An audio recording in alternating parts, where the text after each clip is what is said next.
Media forum आप सभी का स्वागत करता है। डब्ल्यूएचओ ने 2022 के बाद फिर से 2024 में एक ग्लोबली वार्निंग डिक्लेयर कर दी है। डब्ल्यूएच के मायने होते हैं वर्ल्ड हेल्थ ऑर्गेनाइजेशन।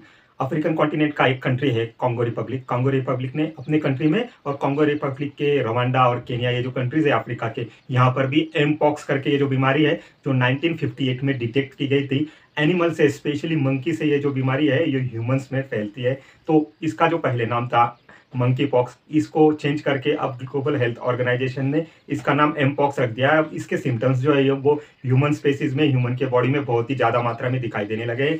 आमतौर पर स्मॉल पॉक्स जो बीमारी है वैसे ही इसका जो है नेचर है, वैसे ये बीमारी ह्यूमन डिसीज में जो है इन्फेक्ट होती है, इन्फेक्शन होता है। और इसके जो सिम्टम्स है 2 से 4 हफ्ते के बाद ह्यूमन बॉडी में दिखाई देते हैं। जैसा कि आप फोटो में देख रहा है, इस टाइप से ह्यूमन बॉडी जब भी इन्फेक्टेड हो जाती है एमपॉक्स वायरस से तो इस टाइप से दिखाई देता है। अब इसमें जो है 2024 में ही 14,000 से ज़्यादा केसेस जो है वो अफ्रीकन कॉन्टिनेंट से रिपोर्ट किए गए हैं और 524 से ज़्यादा जो केसेस है वो डेथ रजिस्टर की गई है। और ये अफ्रीकन कॉन्टिनेंट के जितने भी कंट्रीज है वहाँ पर बहुत ही ज़्यादा स्पीड से स्प्रेड हो रही है। अब डब्ल्यूएचओ का कहना यह है कि उनको डर है कि ये बीमारी कहीं और कॉन्टिनेंट में, अफ्रीका से निकलकर यूरोप, अमेरिका, एशिया या किसी और कॉन्टिनेंट में भी फैलती है तो इसका भयानक रूप हमको देखने को मिल सकता है। क्योंकि हमने 2019-22 में पहले ही एक ग्लोबल बीमारी का फेस किया हुआ है, जिसकी वजह से बहुत ही देशों की जो अर्थव्यवस्था है वो अभी तक पिछले 4-5 सालों से उभर नहीं पाई है। अभी ये जो नया थ्रेट दुनिया के सामने डब्ल्यूएचओ के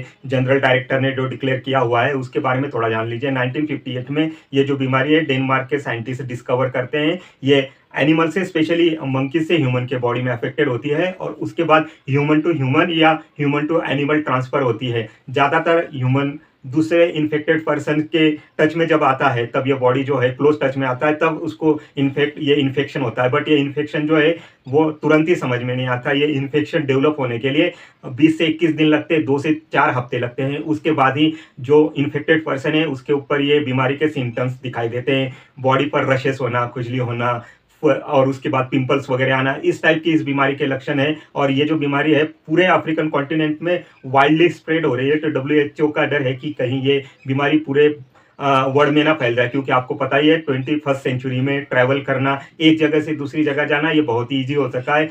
कुछ घंटों में ही आदमी एक जगह से दूसरी जगह पर बाय एरोप्लेन, बाय ट्रेन या बाय रोड ट्रांसफर पहुंच जा रहा है। इसी की वजह से डब्ल्यूएचओ का यह कहना है कि अगर ये बीमारी अफ्रीकन कॉन्टिनेंट से निकल के दूसरे कॉन्टिनेंट में पहुंचता है ये वायरस, तो बहुत ही व्यापक, बहुत ही गंभीर रूप धारण कर लेगा और दुनिया को फिर से एक बार लॉकडाउन जैसे खतरे से जूझना होगा। तो अपने आजू बाजू आप थोड़ी साफ सफाई रखिए। और एमपॉक्स करके एक जो वायरस अफ्रीकन कॉन्टिनेंट में है, भारत सरकार ने भी ये जो नई बीमारी अफ्रीकन कॉन्टिनेंट से माइग्रेट होके अपने देश में ना आने पाए, इसलिए एयरपोर्ट पर और जितने भी सारे ट्रैवलिंग के जगह है, स्पॉट है, वहां पर एक मॉनिटरिंग करना बहुत ही जरूरी हो चुका है। अभी के लिए फिलहाल इतना ही। आप मेरा channel Trans Media Forum like, subscribe कीजिए। Thank you.